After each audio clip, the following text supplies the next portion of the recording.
And we are back with the fourth segment of the GSMC Basketball Podcast presented by the GSMC Sports Network. And in this fourth segment, we are going to be talking about the playoff games that are going to be going down tonight, as well as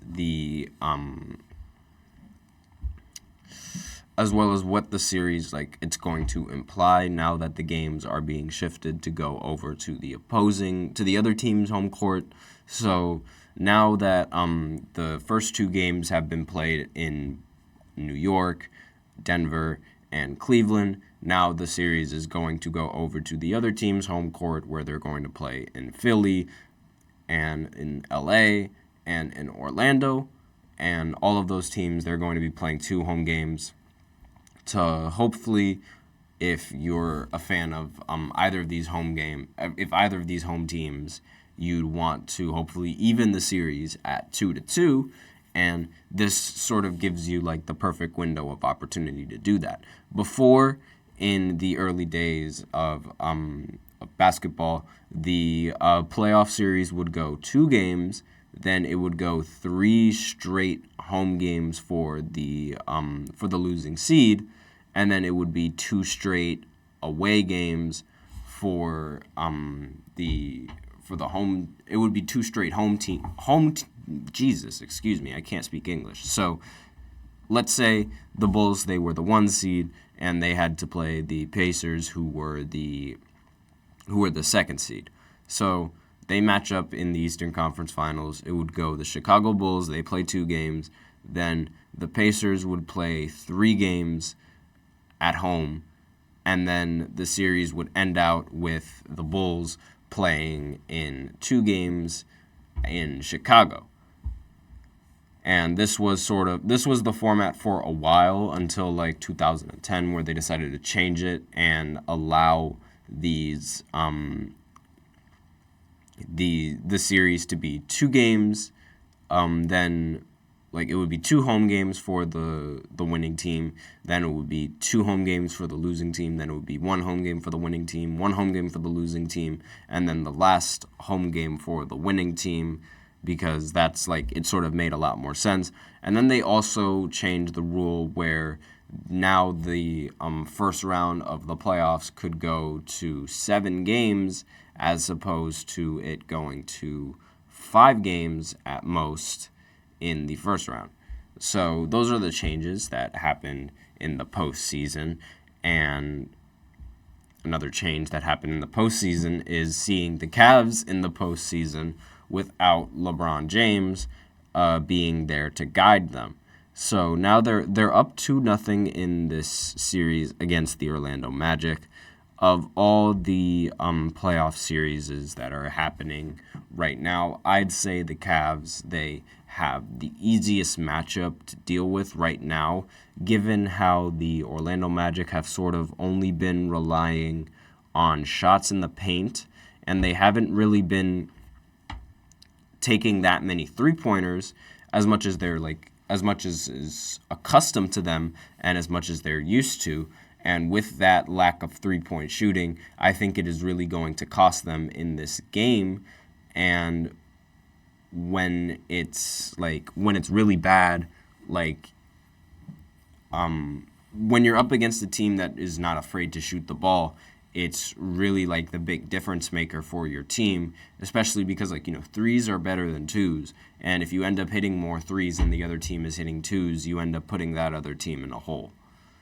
And now another game that's going to be happening tonight is the Knicks going up against the 76ers. I said previously that this series is going to be rather easy for the Knicks, and that's more that's been somewhat of the case. It could be a little bit easier if Jalen Brunson were to just play a little bit better, but despite Jalen Brunson's lack of production on the offensive side of the ball, the team is still playing really well, and even without Julius Randle, they're still playing really well.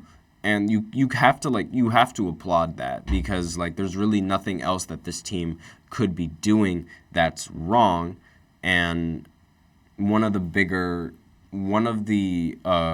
the shocking things about this series was how Joel Embiid and Tyrese Maxey ended up complaining about the officiating and how the referees weren't giving them the calls that they needed late in the game when it really mattered.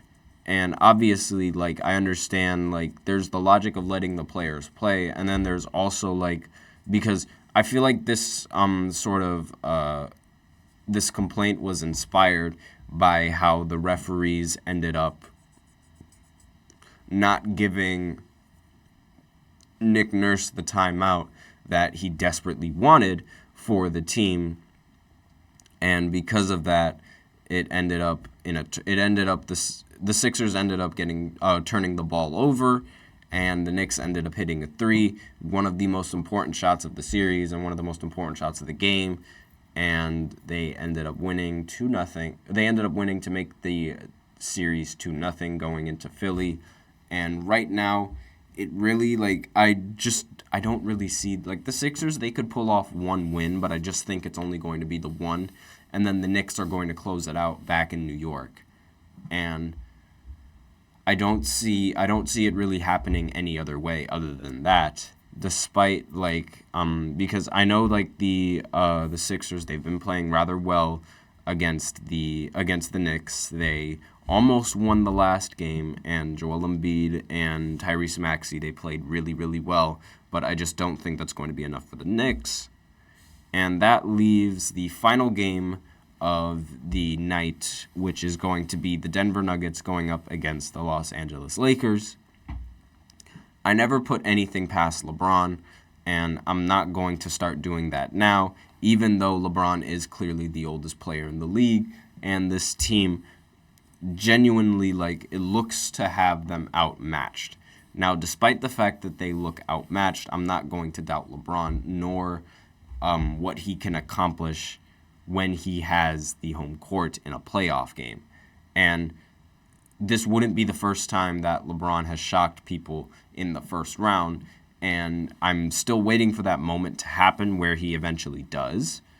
And I wouldn't be surprised if this series was to go to 7 games, with LeBron James being really good in Game 7s. I expect a really good matchup coming in from the Lakers, I feel like they'll do a really good job in defending home court, and they'll in turn give the Nuggets a proper series. And again, I'm just never really putting anything past by LeBron. And that's basically, like, all I have for this segment, and that's basically it for the show. And yeah, that's all I have to say for this final segment. It's a much shorter segment than usual. Thank you for tuning in to the GSMC Basketball Podcast, presented by the GSMC Sports Network.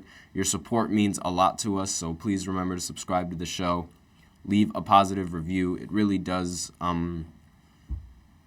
make a difference. We also invite you to follow us on Facebook, Twitter, TikTok, and Instagram for more content and updates. And please remember to use the link in the description or the link displayed below the ticker on every show segment to get your comments recognized. The link is gsmcpodcast.net. Really helps the show, makes the show much more interactive between myself and you guys. And that is basically it for the show. Thank you all once again. I am your host, Nelson, and as always, take care.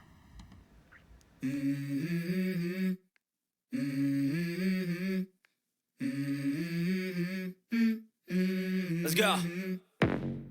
I wake up to a little bit of drool on my pillow, feel like it's gonna be a bad day. Yeah, I'm tired of shit, and the coffee ain't hit yet, damn, ain't that great.